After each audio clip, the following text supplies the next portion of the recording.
School lunches in the United States have long been a topic of debate, with discussions ranging from their nutritional value to the financial and political forces shaping them. For many, memories of cafeteria meals evoke images of boiled hamburgers with plastic-like cheese and stale yet somehow delicious bread.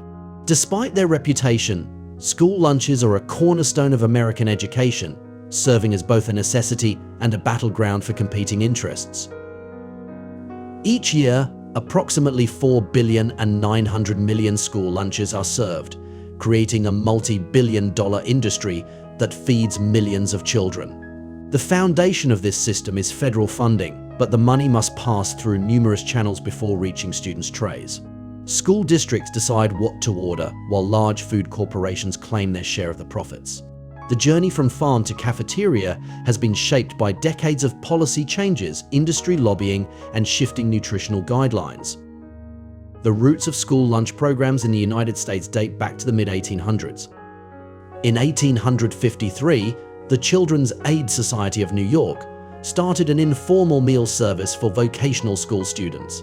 By the late 1800s, schools were becoming more than just places of learning, they were transforming into social institutions.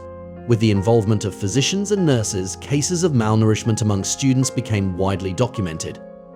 This growing awareness led Congress to allocate funds for school lunch programs in 1935.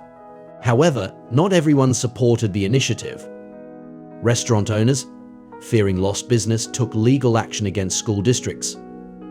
But courts generally upheld the school's right to provide meals.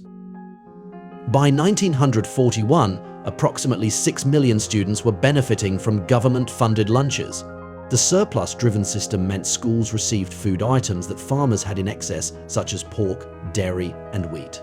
The passage of the National School Lunch Act in the 1940s cemented federal support for these programs, though school meals in the United States retained a distinctly capitalist touch. Unlike in many European countries where meals were fully subsidized, American schools implemented a transactional approach. Children who could afford to pay used tokens or tickets, while those receiving free meals were also issued tickets to maintain the appearance of a marketplace exchange. Today, advocacy groups such as the School Nutrition Association and the National School Boards Association influence school meal policies alongside corporate giants like Tyson and PepsiCo, which work to keep their products on the menu. Meanwhile, organizations like the Food Research and Action Center monitor the nutritional quality of meals. Robert Dorr, a former commissioner of food assistance programs in New York City, has observed how these competing interests shape government decisions. According to him, anytime federal dollars are spent on a product, businesses will seek to maximize their share of the funding. The 1960s saw further expansion of school meal programs, with Congress passing the Child Nutrition Act in 1966. By 1969, roughly 15% of students received free or reduced-price lunches. By the fiscal year 2017, that number had climbed to 73%. With so many children relying on these meals, the demand for cost-effective food options grew. Schools moved away from cooking meals from scratch, shifting toward reheated, factory-prepared meals. Funding disputes have also shaped school lunch policies, leading to infamous moments such as the ketchup controversy of 1981. When the Reagan administration proposed cutting $1 billion from school lunch funding, the Department of Agriculture attempted to classify ketchup as a vegetable to meet nutritional standards on a tighter budget. Public outcry forced a reversal of the decision, but similar debates persist. Today, certain pizza sauces count as a vegetable serving, and frozen potato wedges are officially classified as vegetables under child nutrition guidelines. The influence of corporate interests extends beyond the lunch line. Tyson, a company valued at over $21 billion, has a specialized catalog of frozen foods for school cafeterias. Though its exact earnings from K-12 food sales remain undisclosed, Tyson is one of many corporations profiting from school meal programs. In 2014, the Department of Agriculture introduced Smart Snack Guidelines, requiring healthier options for school vending machines and snack lines. To maintain their presence in schools, major food companies reformulated their products to meet these new standards. However, some critics argue that these modifications were superficial. A comparison of two snack products, one sold in schools and the other in grocery stores, revealed that the school version contained 7 grams of sugar and 25% of the daily recommended vitamin C, while the store version contained 10 grams of sugar and only 10% of the vitamin. Fast food chains have also adapted to school meal regulations.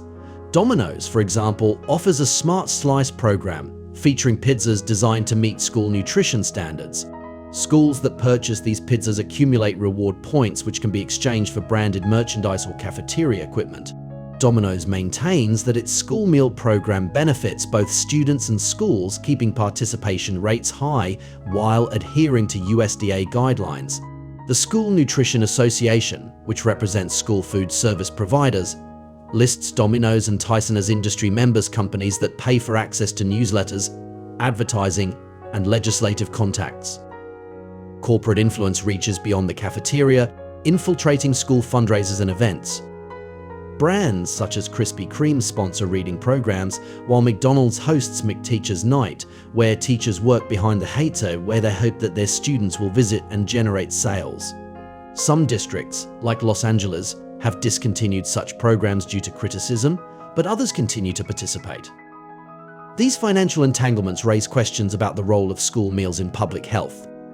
Since the 1970s, childhood obesity rates have more than tripled. With approximately 30 million students depending on government-funded meals, the question remains, to what extent should the government ensure these meals are healthy? In 2010, Michelle Obama championed the Healthy Hunger-Free Kids Act, tightening nutritional requirements and increasing fruit and vegetable servings.